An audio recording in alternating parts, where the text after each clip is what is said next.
सर्वस्वरूपे सर्वेशे सर्वशक्ती समन्विते भयंबेस्राही no देवी दुर्गे देवी नमोस्तुते. अवधूत चिंतन श्री गुरुदेव दत्त श्री सद्गुरू स्वामी समर्थ. स्वामी भक्तांनो, तुमच्या खूप दिवसांपासून कमेंट होत्या की आम्हाला महालक्ष्मी देवींची प्राणप्रतिष्ठा करायची आहे. त्याचबरोबर काहींच्या कमेंट होत्या नवरात्रीमध्ये आम्हाला कुलदेवीची प्राणप्रतिष्ठा करायची आहे, तर ती कशी करावी. पण वेळ खूप झालेला होता, नवरात्र सुरू झालेली होती आणि मी ही माहिती तुमच्याशी शेअर करू शकले नाही. आपल्याला कोणत्याही देवांची प्राणप्रतिष्ठा करण्यासाठी खूप सगळे मंत्र स्तोत्र असावे लागतात आणि आपण सगळेच काही अभटजीबुवा वगैरे नाहीत. पण आपण काही विधी जाणून घेऊन जर देवांची प्राणप्रतिष्ठापना केली तर आपल्या घरामध्ये त्या देवाचं वास्तव्य स्थिर होतं. आणि आपल्या सर्वांनाच काही जास्त माहिती नसते. आपण एखादा मंत्र घेतो आणि पंचामृत घेऊन पंचामृताने आणि पाण्याने अभिषेक करतो. आपल्याला असे वाटते की आपल्या देवांची प्राणप्रतिष्ठा झालेली आहे. किंवा तुम्ही खूप वेगवेगळे व्हिडिओ पाहिले असतील, खूप वेगवेगळ्या ठिकाणाहून माहितीसुद्धा आजवर घेतलेली असेल, त्यानुसार तुमच्या घरात देवाची प्राणप्रतिष्ठा केलेली असेल. पण आज मी तुम्हाला काही देवींची प्राणप्रतिष्ठा म्हणजेच कोणकोणत्या देवींची आपण प्राणप्रतिष्ठा या लक्ष्मी देवींसारखी करू शकतो, लक्ष्मीची मूर्ती घेताना ती कशी घ्यावी, कोणती मूर्ती आपल्याला आपल्या घरामध्ये सगळं काही ठीक करेल, म्हणजेच आपल्याला धनसंपत्ती देईल, मुलाबाळांनाच आशीर्वाद देईल, तर कोणती लक्ष्मी असावी, यासाठी इथे मी तुम्हाला काही मूर्त्यासुद्धा दाखवलेल्या आहेत, जेणेकरून आपल्याला लक्ष्मीची मूर्ती घेतानाच खूप छान निवडायची आहे. असे नाही की मोठी घ्यायची, छोटी कशीही घेतली तरीसुद्धा आपल्याला घेताना काही नियमांचं पालन करायचं आहे. त्याचबरोबर कोणत्या दिवशी प्राणप्रतिष्ठा केली तर आपल्याला त्याचा जास्त लाभ होतो. आणि आता दिवाळी जवळच आलेली आहे, प्रत्येकाला दिवाळीची चाहूल लागलेली असते. देवी लक्ष्मींची आपण खूप मनोभावे सेवा करत असतो. मग लक्ष्मीची प्राणप्रतिष्ठा करण्यासाठी तुम्हाला सर्वात चांगला मुहूर्त आहे धनत्रयोदशी. तर धनतेरस दिवशी जर तुम्ही लक्ष्मीची प्राणप्रतिष्ठा केली तर मग तुम्हाला दिवाळीच्या दिवशी सुद्धा आपल्याला लक्ष्मीपूजनात ही देवीची मूर्ती वापरता येते. त्या दिवशी आपल्याला इतर कामे असतात, आपल्याला सणसुद्धा करायचा असतो, फराळ असतो आणि त्याचबरोबर आपल्याला फराळीचे ॲटम करायचे असतात. मग आपण त्या दिवशी लक्ष्मीची प्राणप्रतिष्ठा करू शकत नाहीत. धनतेरस हा लक्ष्मीपूजन असते आपले 2 दिवसानंतर. आधी धनतेरस असते. धनतेरस म्हणजेच त्या दिवशी माता लक्ष्मीचं सर्वप्रथम दिवाळीचं आगमन होतं. हा दिवस लक्ष्मी मातेच्या सेवेसाठी सर्वात चांगला दिवस आहे. आणि मग आपण कशा पद्धतीने सेवा करावी, प्राणप्रतिष्ठा कशी करावी, कोणते मंत्र वापरायचे किंवा मग सर्वांना करता येईल अशी इथे मी तुम्हाला माहिती देणार आहे. त्यासाठी सर्वांनी सविस्तर व्हिडिओ शेवटपर्यंत पहा. तुम्हाला आत्ता खूप काम असेल, रात्री निवांत पहा किंवा मग तुम्ही दुसऱ्या दिवशी पहा, पण धनत्रयोदशीच्या आदल्या दिवशीपर्यंत ही माहिती पहा. त्या दिवशी ही सेवा करा. साक्षात ही सेवा केल्यानंतर तुमच्या घरामध्ये देवी अवतरलेला तुम्हाला एक भास जाणवेल, चमत्कार जाणवेल आणि हळूहळू तुमच्या घरामध्ये माता लक्ष्मीच्या कृपेने, माता लक्ष्मीच्या पावलांनी लक्ष्मी येण्यास सुरुवात होईल. म्हणजे धन यायला सुरू होईल. ते धन तुमच्या घरात स्थिर राहील. जे काही दुखणे भाणे असतात, इतर आपला वायफट ठिकाणी पैसा जातो, ते सुद्धा तुमचं हळूहळू कमी होईल. तर माझ्या सर्व स्वामी भक्त ताईंनी अगदी शेवटपर्यंत ही माहिती पाहावी. जे स्वामी भक्त दादा असतील त्यांनी आईला, पत्नीला, आपल्या ताईला ही माहिती शेअर करावी, म्हणजे त्यांना सुद्धा ही माहिती वापरून देवीची प्राणप्रतिष्ठा करता येईल. तुमच्या घरामध्ये जरी जुनी आधीची लक्ष्मी असेल तरीसुद्धा तुम्ही यावेळी याच पद्धतीने प्राणप्रतिष्ठा करा. कारण आजवर तुम्ही खूप सेवा केलेली आहे पण तुम्हाला काही केल्या धन आलेलं नाही आहे किंवा ते टिकत नाही आहे. एकदा ही सेवा करून पहा आणि तुमचा अनुभव नक्कीच तुम्ही लवकर शेअर करा, कारण असा अनुभव तुम्हाला लवकरच येईल. तर मी आता कुठलाही वेळ जास्त घेत नाही. सर्वांनी व्हिडिओ पाहत असताना कमेंटमध्ये श्री महालक्ष्मी नमो नमः असे लिहायचे आहे किंवा मग जय माता दी असे लिहायला विसरू नका. तर भक्त हो, आपल्याला सर्वात आधी पाहायचं आहे देवीची मूर्ती कशी घ्यायची. तर तुम्ही पितळेची किंवा चांदीची घेऊ शकता, पण ज्यांना चांदीची घ्यायची आहे तर चांदीच्या मूर्त्या खूप महाग आहेत आणि इथे मी तुम्हाला जशी दाखवलेली आहे मूर्ती किंवा आधीसुद्धा मी व्हिडिओमध्ये छोट्या साईजच्या सुद्धा काही मूर्त्या दाखवलेल्या आहेत. आपल्याला मूर्ती घेताना भरीव मूर्ती निवडायची आहे. म्हणजे चांदीची मूर्ती बाहेरून तिला पूर्ण साचा असतो, आतमधून ती पोकळ असते, अशी मूर्ती घ्यायची नाही. आणि जर भरीव मूर्ती घ्यायची असेल तुम्हाला खूप चांगली तर मी स्वतःसुद्धा खूप चांदीच्या मूर्त्या पाहिल्या. 25,000च्या पुढे आहेत आणि सर्वांनाच हे परवडणारं नसतं. त्यामुळे तुम्ही चांदीचीच घ्यावी असं काहीच नाही. तुम्ही पितळेची जरी अशी घेतली तरी मनोभावे सेवा केली ना तर तुम्हाला देवी जे द्यायचं आहे ते नक्की देणार आहे. आता इथे मी जी मूर्ती निवडलेली आहे ही पितळेची, यापेक्षासुद्धा मोठी मूर्ती आपल्या घरामध्ये पूजेला नसावी आणि ही सुद्धा मी खूप छान अशी घेतलेली आहे. सर्वात मोठी ही साईज आपल्या घरातल्या देवघरात आपल्याला पूजेसाठी चालते. यापेक्षा मोठी नको आहे, तुम्हाला हवं तर यापेक्षा छोटीसुद्धा तुम्ही घेऊ शकता. पण मूर्ती घेताना आपल्याला कमळामध्ये विराजमान असणारी देवी लक्ष्मींची मूर्ती घ्यायची आहे. ही आपल्याला खूप लाभदायक ठरते. त्याचबरोबर बऱ्याचदा खूप जणांकडे देवीचे पाय जे असतात ते डावा किंवा उजवा खाली सोडलेला असतो, म्हणजेच एक पाय खाली असतो. मी तुम्हाला याआधीसुद्धा व्हिडिओत अशा मूर्त्या दाखवलेल्या आहेत. डावा पाय खाली असणारी मूर्ती अजिबात घ्यायची नाही. ज्यांच्याकडे आधीच्या असतील त्यांनी नक्कीच त्या विसर्जित कराव्या. व कमळामध्ये विराजमान एकदम शांत स्थिर बसलेली लक्ष्मी आपल्याला निवडायची आहे. आणि जरी तिचा उजवा पाय खाली असेल तरीसुद्धा ते चांगलं नसतं. आता तुम्ही म्हणाल की हे कसं काय, तर जर तिचा पाय खाली सोडलेला असेल तर ती आपल्या घरी तर आलेली आहे पण तिला घाई झालेली असते, ती कधीही जाऊ शकते कारण तिचा एक पाय खाली सोडलेला आहे असं सुद्धा शास्त्र सांगतं. त्यामुळे एकदम शांत मांडी घालून बघा, मांडी घालताना सुद्धा दोन्ही पाय तिचे एकमेकांच्या समोरासमोर असतात. अशा मांडीची सुद्धा आपल्याला लक्ष्मी नकोय कारण ती स्थिर बसलेली नाही आहे. मी तुम्हाला आधी तशा मूर्तीसुद्धा दाखवलेल्या आहे. तुम्ही सुरुवातीला सुद्धा पुन्हा ही माहिती पाहिल्यावरती तो सुरुवातीचा व्हिडिओ पहा, त्यामध्ये मी अशा प्रत्येक प्रकारच्या मूर्त्या दाखवलेल्या आहेत. आता ही मूर्ती तुम्ही एकदम व्यवस्थित पहा. हिचे दोन्हीही पाय जे आहेत ते आपण ज्या पद्धतीने स्टेबल बसल्यानंतर मांडी घालतो स्थिर, तशी तिची मांडी घातलेली आहे आणि तिचा उजवा हात वरती आहे, डाव्या हाताने ती आपल्याला धन देत आहे अशी ही मूर्ती असावी. आणि तिचं जे रेखीव काम आहे ते सुद्धा खूप सुंदर असावं. नाक कोरीव असावं, डोळे दरदरीत असावे. चेहरापट्टी पाहता क्षणी आपल्याला सौम्य शांत लक्ष्मी साक्षात खरंच ही लक्ष्मीच आहे असा एक भाव निर्माण झाला पाहिजे. मी स्वतः ज्यावेळी लक्ष्मी घेण्यास गेले तर मी सर्वप्रथमच लक्ष्मी देवीची मूर्ती खरेदी केलेली आहे. तुम्हाला हे सांगते कारण मी खूप दिवसांपासून स्वामींची सेवा करते, दत्त महाराजांची करते, पण माझ्याकडे देवी लक्ष्मींची मूर्ती नव्हती. मला खूप वेळा घ्यायला गेले पण हवी तशी मूर्ती कधीच मिळाली नाही. आणि यावेळी मला खरंच मनात निश्चय केला होता की मला पाहिजे तशी मूर्ती मिळावी आणि ती मिळाली. तर मी सुद्धा याची धनतेरसला प्राणप्रतिष्ठा करणार आहे. पण आज तुम्हाला पूर्ण माहितीसह ही प्राणप्रतिष्ठा दाखवत आहे. तर सर्वप्रथम आपल्याला आधी दिवा प्रज्वलित करायचा आहे. दिव्याला हळदी कुंकू लावून घ्यायचं, मग स्वतःला हळदी कुंकू लावून घ्यायचं. आणि सर्वप्रथम मी एक नवीन टूथब्रश वापरलेला आहे. इथे आपण कुठलाही वापरलेला ब्रश घ्यायचा नाही. आता तुम्ही म्हणाल देवाला ब्रश का, तर हे तुम्हाला पुढे समजेल. आपल्याला ब्रश घ्यायचा आहे तोही नवीन, आणि आपण जी कपडे धुण्यास डिटर्जंट पावडर वापरतो ती आपल्याला थोडीशी घ्यायची आहे. तर इथे मी अशी थोडीशी निरमा पावडर घेतलेली आहे आणि ब्रश घेतलेला आहे. आपल्याला ही पावडर आणि ब्रशच्या साहाय्याने पूर्ण मूर्ती थोडंसं पाणी वापरून घासून घ्यायची आहे कारण कोरीव काम करताना यामध्ये खूप धूळ साचलेली असते.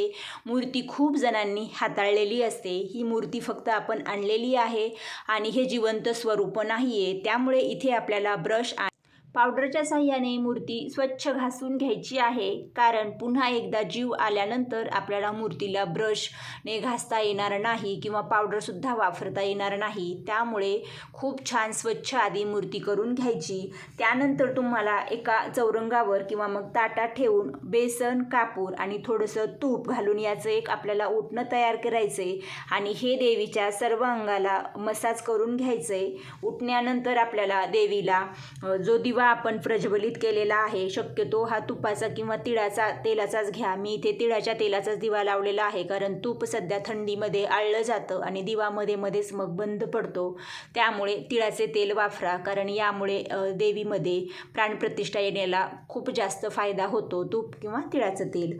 तर मग दिव्यावरती आपल्याला देवीला गरम करून घ्यायचं आहे. खूप जवळ न धरता जरा लांब अंतरावर धरून देवी पूर्ण सर्वत्र गरम करून घ्यायची. यामुळे देवीमध्ये प्राण हळूहळू यायला सुरुवात होते, कारण आधीचे ते जिवंत स्वरूप नसते. आणि मग देवीमध्ये अशी गरम केल्यानंतर हळूहळू प्राण येतात, देवी प्रज्वलित होत जाते. आणि आपण यानंतर ज्या ज्या सेवा करू तसा देवीमध्ये प्राण येऊ लागतो. तर आता नंतर आपल्याला गरम केल्यानंतर, म्हणजेच तुमच्या हाताला जेवढं गरम तुम्हाला सहन होईल त्याचपर्यंत देवीला तुम्हाला गरम करायचं आहे. खूप गरम करू नका. आता नंतर पाण्याने देवी धुवून घ्यायची. इथे मी तुम्हाला आधीच ही माहिती दाखवलेली आहे, कारण खूपच सविस्तर सांगत बसले. त्या पद्धतीने व्हिडिओ केला तर खूप मोठा होईल आणि तुम्हाला सुद्धा तो पाहू वाटणार नाही. तर आता यानंतर आपल्याला देवीच्या प्राणप्रतिष्ठेला सुरुवात करायची आहे. एका ताम्हणामध्ये अष्टदल कमल काढून घ्यायचं आणि त्यावरती हळदी कुंकू अक्षदा वाहायच्या, फूल ठेवायचं.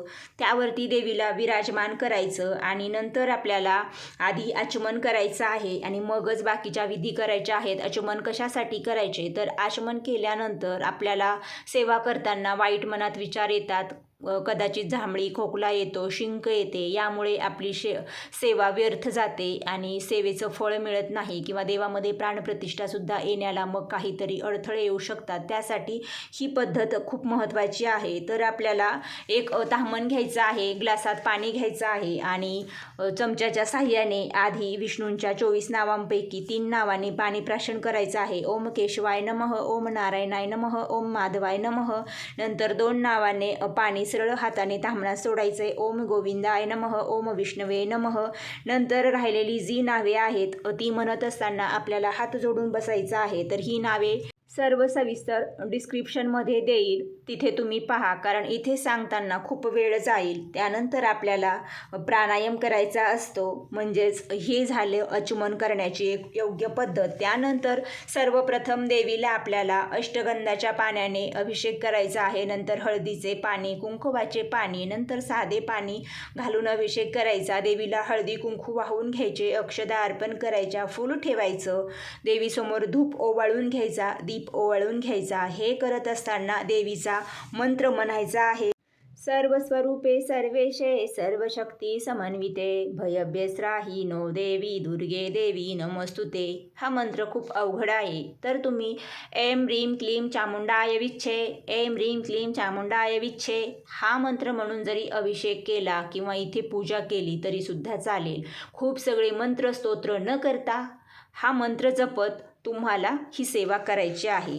आता यानंतर सुद्धा काही ठिकाणी वेगवेगळे मंत्र आपण वापरलेले आहेत, ते सुद्धा म्हणायचे आहेत. आता सर्वप्रथम इथे मी जे अभिषेक करत आहे त्यासाठी आधी आपण ताम्हणामध्ये एक अष्टदल कमल काढून घ्यायचं, त्यावरती हळदी कुंकू अक्षदा वाहायच्या, त्यावरती देवीची मूर्ती ठेवायची आणि सर्वप्रथम आपल्याला शुद्ध पाणी घालायचं आहे आणि अभिषेक करायचा आहे. तर इथे म्हणायचं आहे श्री महाकाली महालक्ष्मी महासरस्वती त्रिगुणात्मिका दुर्गा परमेश्वरे नमः. पयम स्नानम समर्पयामी. नंतर दूध अर्पण करताना दधी स्नानम समर्पयामी. त्यानंतर पुन्हा आपल्याला देवीला तूप थोडंसं अर्पण करायचं आहे, पण देवीची मूर्ती फार चोपडी तेलकट होईल, त्यामुळे थोडंसं हाताने लावलं तरी चालतं. तर तूप लावताना आपल्याला इथे घृतम स्नानम समर्पयामी म्हणायचं आहे, किंवा मग तूपम स्नानम समर्पयामी म्हणा. त्यानंतर आपल्याला देवीला गुळाचं पाणी मी इथे वापरलेलं आहे, म्हणजेच हा उसाचा रस आहे. तुम्हाला जर धनतेरसला उसाचा रस मिळाला तर त्या दिवशी अवश्य उसाचा रस घ्या आणि तुम्ही त्याने अभिषेक करा, कारण खूप चांगलं असतं. उसाचा रस देवीला फार प्रिय आहे, ऊस प्रिय आहे, कारण देवी ही लक्ष्मी देवी जेव्हा लक्ष्मी पूजनाला आपल्या घरात विराजमान होत असते आणि प्रत्येकाच्या घरात येत असते, तेव्हा ती हत्तीवरती विराजमान असते. हत्तीला ऊस हा फार आवडतो आणि हत्ती जर प्रसन्न झाले तर अर्थात देवी होते, म्हणून देवीला देवीला या दिवशी अवश्य उसाच्या रसाने अभिषेक करायचा आहे.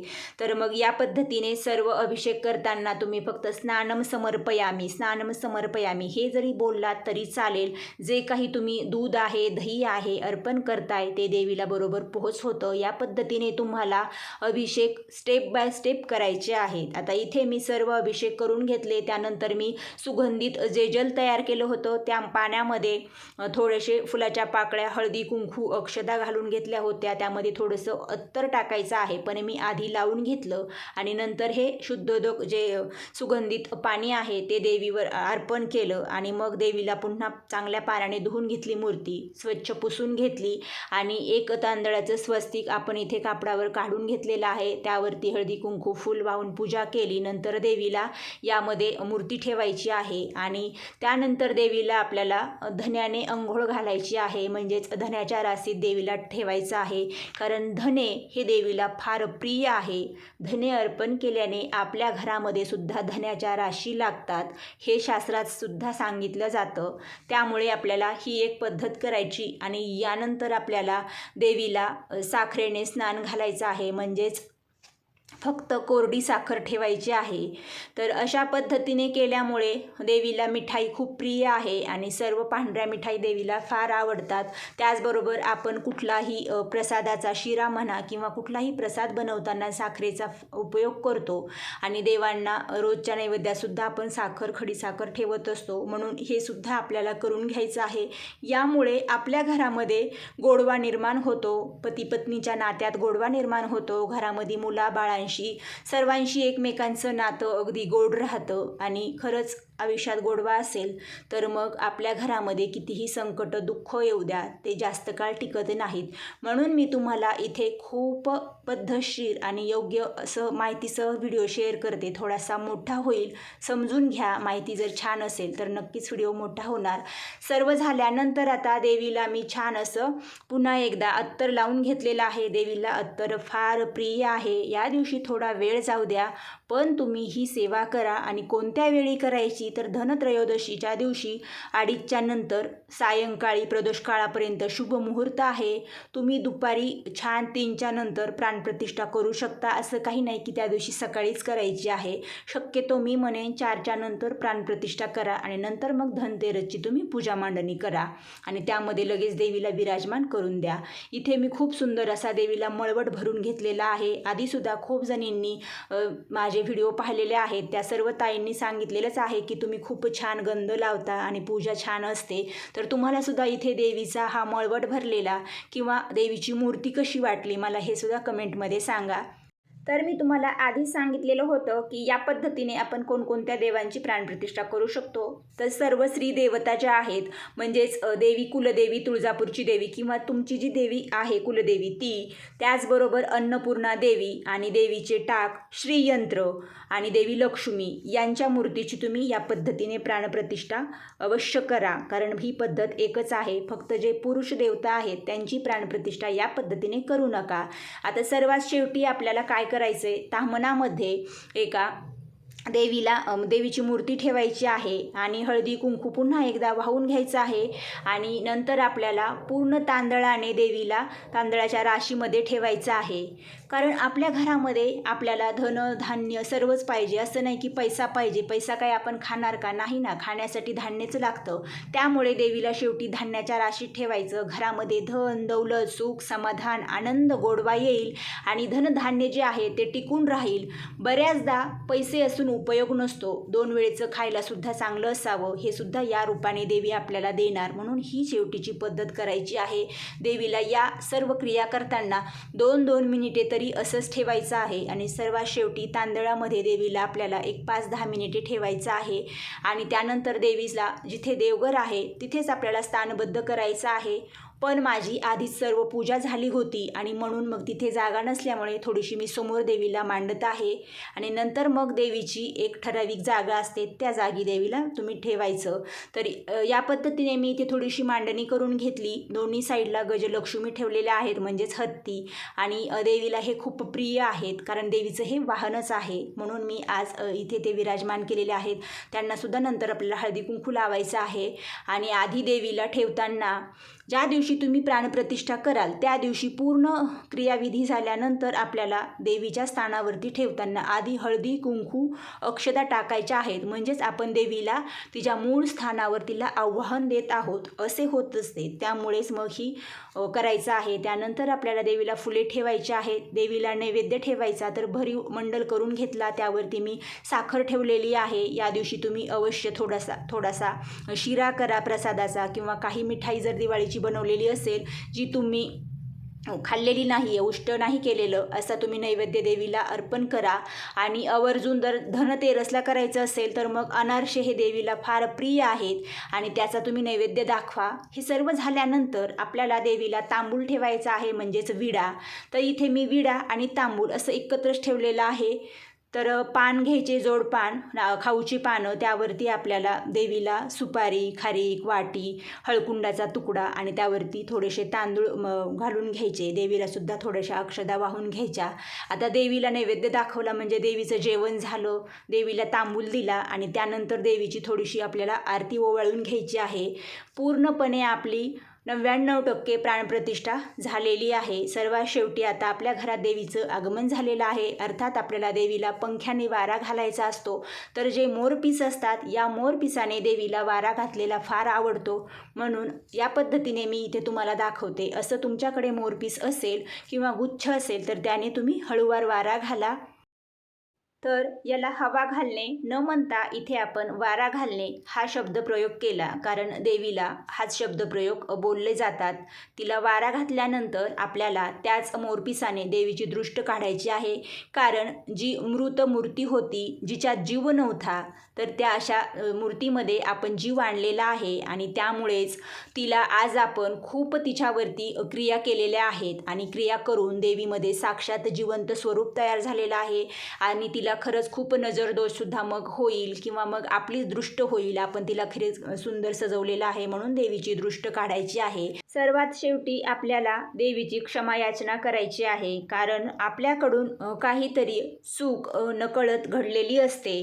तर देवीची क्षमा याचना करण्यासाठी तुम्हाला काहीच येत नसेल तर तुम्ही तुमच्या पद्धतीने, देवी मला माफ कर, माझ्याकडून काही चूक भूल झाली असेल किंवा मी तुझी यापुढे छान सेवा करेल अशी सेवा करून घे, हे तुम्ही म्हणू शकता. किंवा अगदी थोडक्यात मी तुम्हाला सांगते, अवाहनं न जानामि अर्चनं पूजा चैव न जानामि, क्षम्यता परमेश्वरी, रूपदेहि जय देहि यशो देहि दिशो जहि, पुत्राण देहि धन देहि सर्वकामाच्छ देहि मे, मंत्रहीन क्रियाहीन भक्तिहीन सुरेश्वरी, यत पूजित मया देवी परिपूर्ण ततस्तु मे.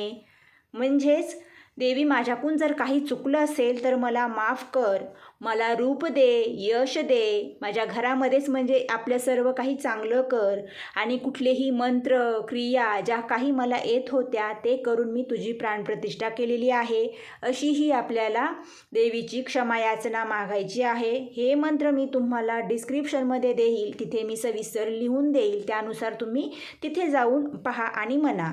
आता देवीची प्राणप्रतिष्ठा झाली, क्षमा वगैरे आपण मागितलेली आहे, म्हणजेच देवीसुद्धा आपल्या घरात आज विराजमान झाली, यापुढेही कायम अशीच विराजमान राहणार.